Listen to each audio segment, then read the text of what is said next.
Well, maybe World War III is just about the only thing that's going to derail this market rally. And I'm only half joking here, folks. Israel's prime minister coming here to the U.S. of A. looking for support in dealing with Iran and its nuclear weapons building effort. The president and his Democratic allies in Congress are telling the Israelis, don't worry, diplomacy, it's going to take care of everything. And they've got a plan to keep Iranian fanatics from making a nuclear bomb. Iran is facing great financial pressures right now. They also currently have to import about 40% of their refined petroleum products, particularly gasoline. If we act today, we maximize the chances of bringing financial and economic pressure to bear upon the government of Iran to forgo their drive for a nuclear weapon. Senator Bai believes, in his words, the best leverage we have over Iran are sanctions on gasoline exports to the rogue nation. Well, let's just say our first guest sees things a bit differently and is a lot closer to all of the action than all those lawmakers. Middle East war correspondent Aaron Klein joining us now from Jerusalem. He's the author of the book, The Late Great State of Israel.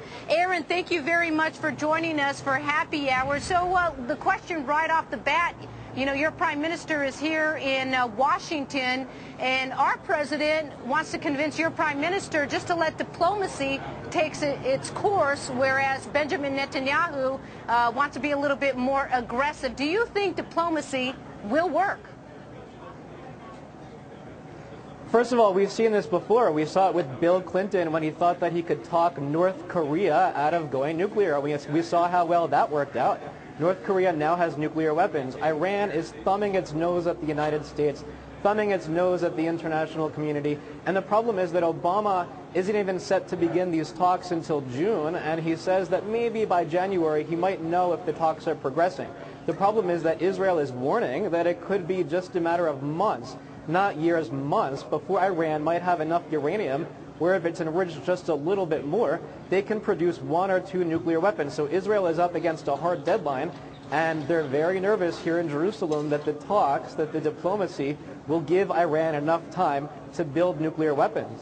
Hey, Aaron, Netanyahu came out of the meeting with Obama today, and I, for one, was frankly surprised, because everything I've known about Netanyahu over the 23 years I've followed Israel, Iran, the Middle East, oil, was told me that Netanyahu was a hardline. He was far right. He was willing to go ahead and go into Tehran and make sure this nuclear capability didn't happen. He came out, and it was a kinder, gentler Netanyahu. I was shocked. Were you?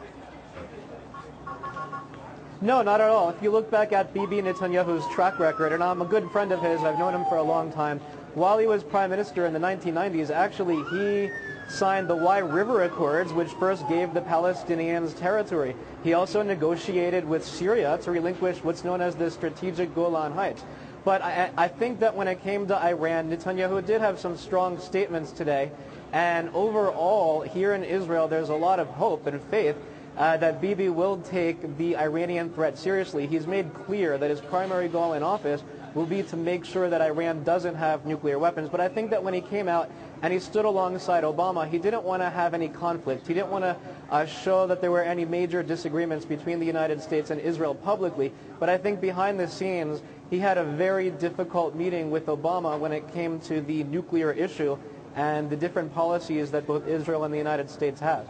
Aaron, you know, you talk about wanting to take the threat seriously. So, yes, let's agree that, yes, we all want to take the threat very seriously about Iran having nuclear arms. But I guess the question would be, what do you suggest, then, is the route to deal with them? What about going something completely different and, say, opening up the borders, opening up investment, just going completely different, and you guys actually figure out a way to start working with Iran rather than creating sanctions and/or war?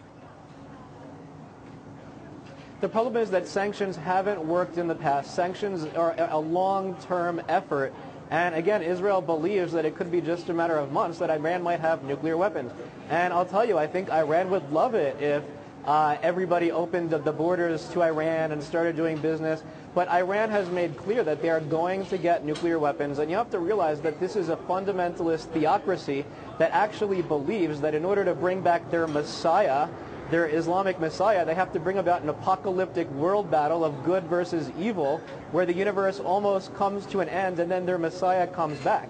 I don't know about you, but I just don't want nuclear weapons in the hands of them. So, Aaron, if you're saying then, okay, what the Democrats are proposing, gas sanctions, that's not going to work. I mean, we've laid just about every other sanction that we could on Iran. And if what you're saying as well is true, that we're just months away from them being close to having enough uranium to build a nuclear bomb. So do you suggest then, do Israelis want then Israel to go in there unilaterally and take out those nuclear facilities? Or do they have to wait for the U.S. to be behind that effort? Wait. I think that they have to give Obama time with his diplomacy. They have to make sure that they're not looked on as acting too swiftly when Obama's going to engage with Iran. But if they don't see something happening by, let's say, January or even before, it could be that Israel would have no choice but to go in and take out Iran's nuclear facilities. And certainly the Israeli people in the last election, when they elected a right-wing government, when they elected Benjamin Netanyahu, and he made clear that his central policy will be to make sure Iran doesn't have nuclear weapons.